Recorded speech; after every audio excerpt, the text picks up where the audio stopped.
I will answer the questions.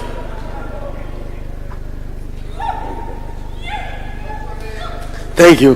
Asante sana.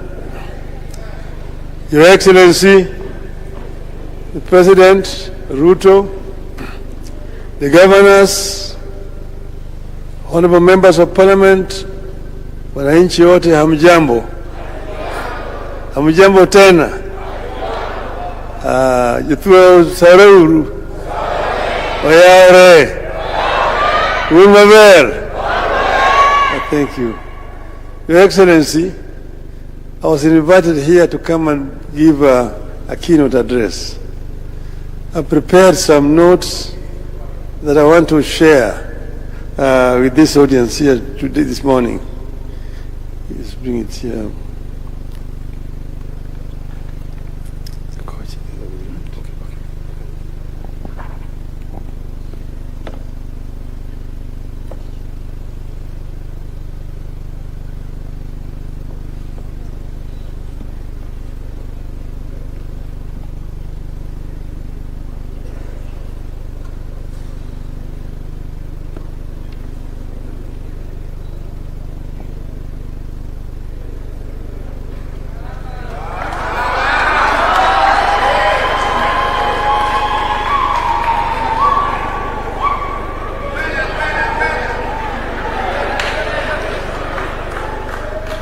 Thank you. So, Your Excellency, first I'm so happy to have been invited to come here this morning, and also to thank you for taking a very keen interest in the economy of this region. Now I will first share some of the thoughts that I have put down here, after which I will probably then say some things off the cuff. The core purpose of devolution was to enable each part of this country to explore its potential, deploy in it the service of its people, and help unleash an economy that fires on all cylinders. Devolution was pegged on an understanding that no part of this country is too poor to contribute to the betterment of the Project Kenya, and none too rich to single-handedly make Kenya great. Kenya needs all its parts in order to leap forward. Since we started taking national days to counties and assigning specific themes to those celebrations, it has become clear that every part of Kenya has something to offer. Progressively, you have come to the realization that there is more to Kenya than just crops, livestock, and minerals. It is my hope that as we continue on this journey of rotational Madaraka Day celebrations and themes, Kenyans will come to appreciate each other more and build the understanding and trust that are necessary to build a stable and a prosperous nation. We are here to talk blue economy. Just meters from Lake Victoria, the world's second largest freshwater lake after Lake Superior in North America.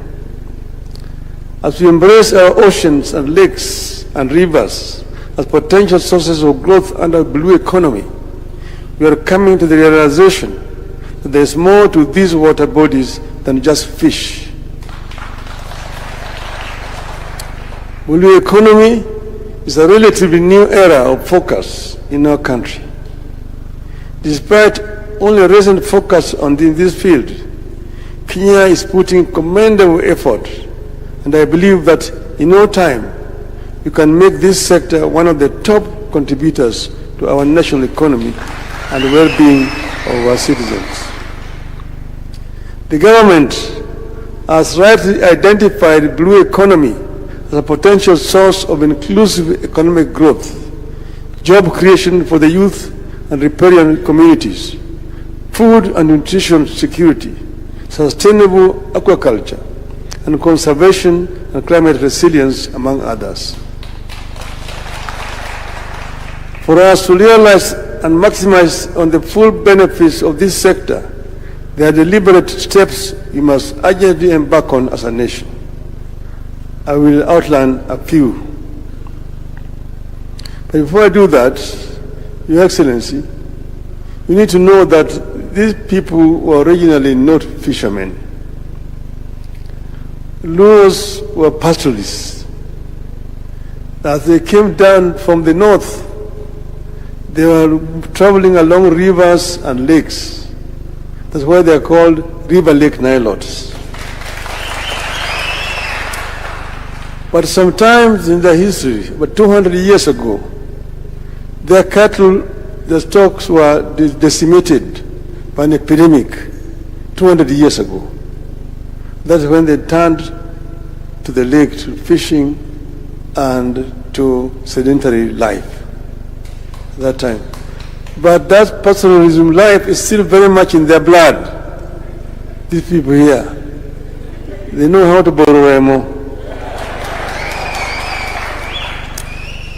With the agreement that the blue economy is part of the new trend going into the future, we need to roll out a clearly understood and implementable policy of training and deploying an army of ocean scientists, marine biologists, seafarers, petroleum engineers, fishers, and many other maritime professions to help us explore and exploit the full worth of our maritime bodies. I believe we all agree that we have barely studied what lies in our ocean waters and the ocean floor.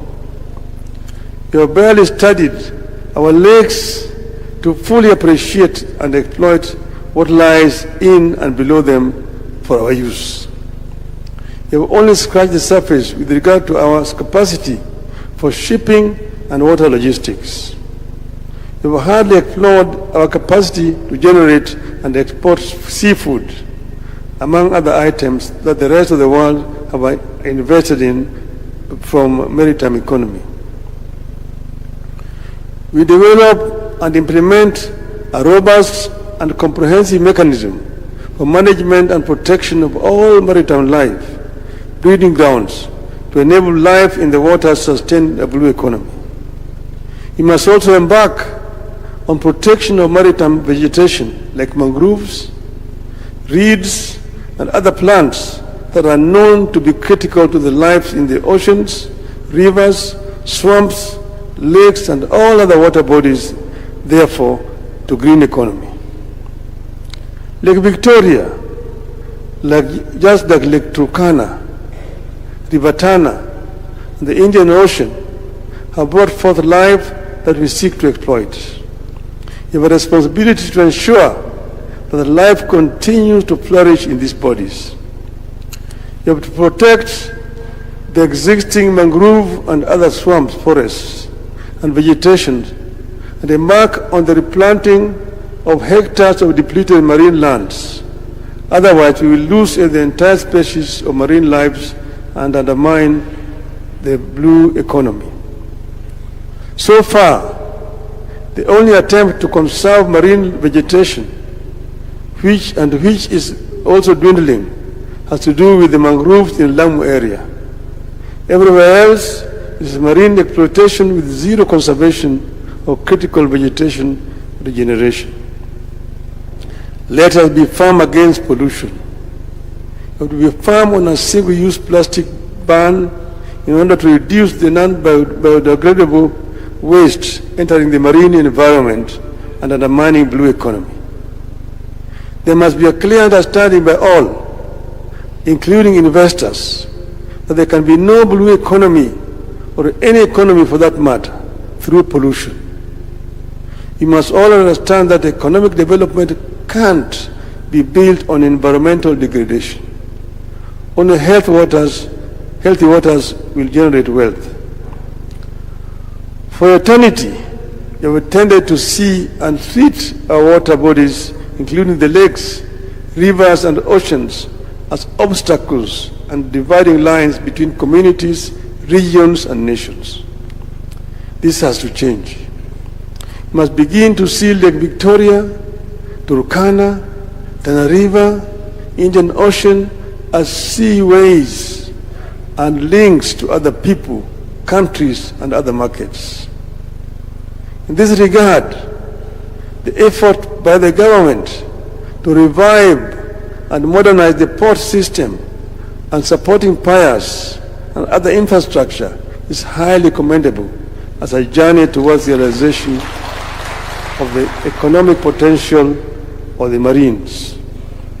Your Excellency, the fish stocks in the lake here had been actually dwindling.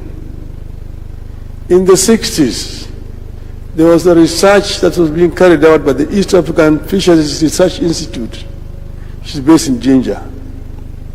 It was led by the late Professor David Wasau. When they realized that the indigenous fish was dwindling, they decided to import species from other countries.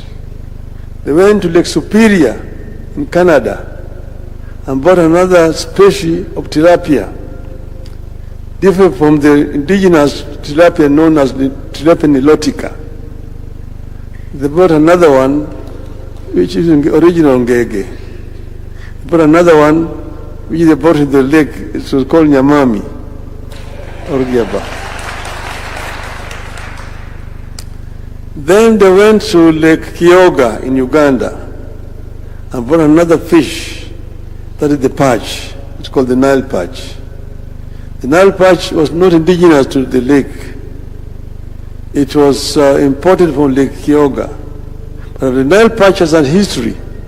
It was originally not a freshwater fish. It was in the Mediterranean. Your Excellency, you know, if you bring a saltwater fish into the freshwater fish here, it will not survive. It dies.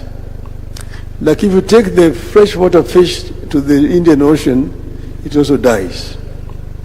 But this Nile perch moved from the Mediterranean into the Nile Delta, where the water, fresh water coming with the river, mixes with the water from the sea. And then the water in the delta is not very salty. That is how it started to acclimatize himself with fresh water. It started now moving up the river. The fishermen who caught it brought it up the rapids. That's how it managed to come all the way to Lake Kyoga. But from Lake Kyoga it could not come into the Nile because of the Owen Falls. It is that team led by Professor Wasau that brought it from there and planted it into the lake here to increase the need. And at that time, Your Excellency, the research was based in Jinja for the entire East Africa. And fishing in the lake was not restricted. Kenya fishermen could go and fish in Uganda waters and also Tanzania waters. The situation has since changed. And therefore we must go back to the drawing board. Your Excellency, in 1971, there was a coup in Uganda, and a madman called Idi Amin took power. Idi Amin, in his madness, annexed several Kenyan islands and made them part and said this were part of Uganda. In fact, he said that the border between Kenya and Uganda was in Naivasha, and that he was going to redraw the boundary. Although he did not realize his dream, that situation is the cause of our problem up to today. Where is the border between Kenya and Uganda in the lake?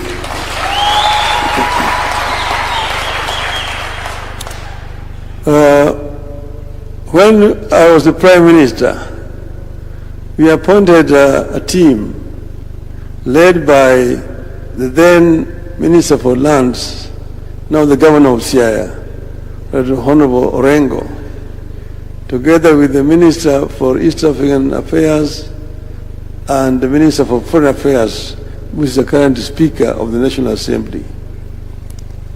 And they were tasked to carry out negotiations with the Ugandan counterparts. And those negotiations actually did take place.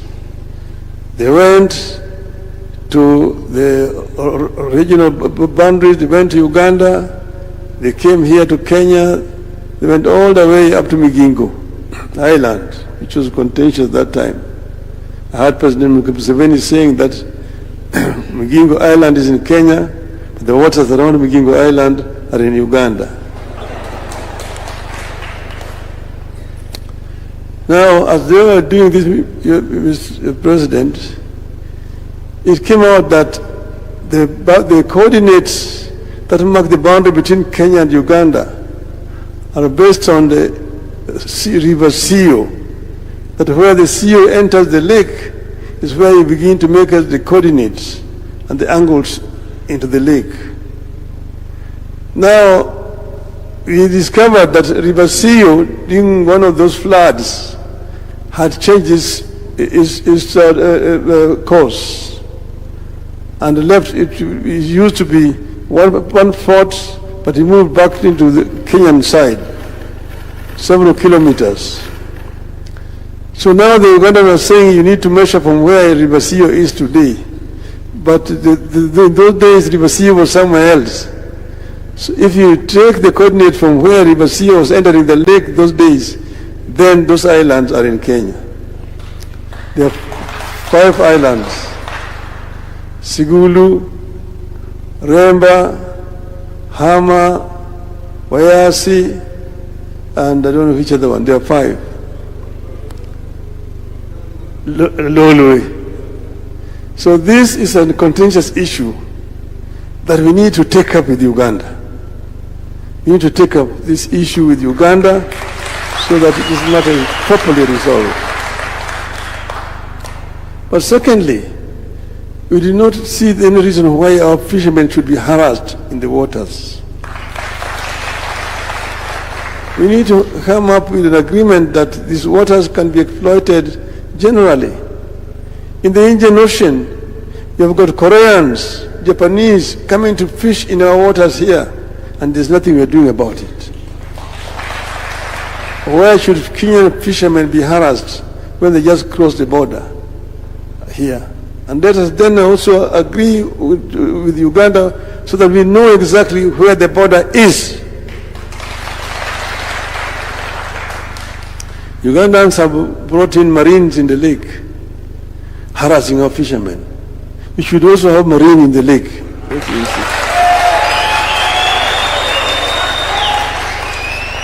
So that our fishermen are not harassed unnecessarily in the lake. Okay? But having said that, there's also, you mentioned it, the issue of clashes of our fishermen in the lake.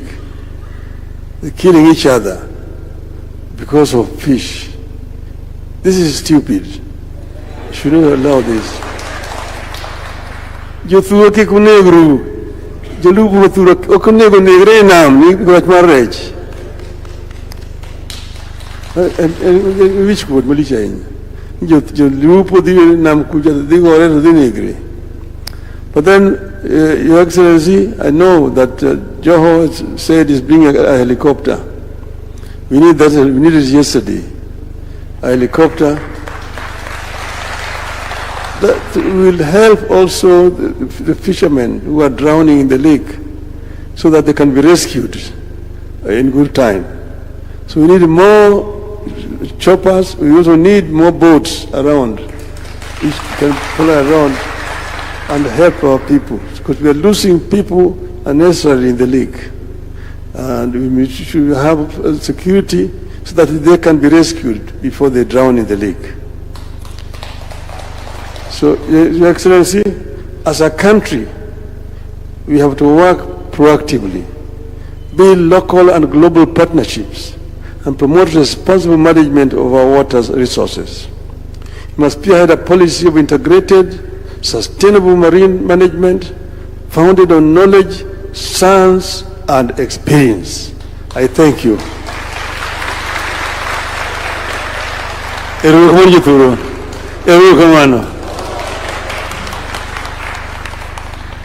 round of applause for Excellency Raila Odinga exits. Let's kindly take our seats.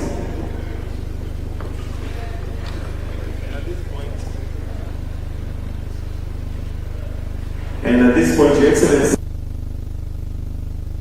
economy.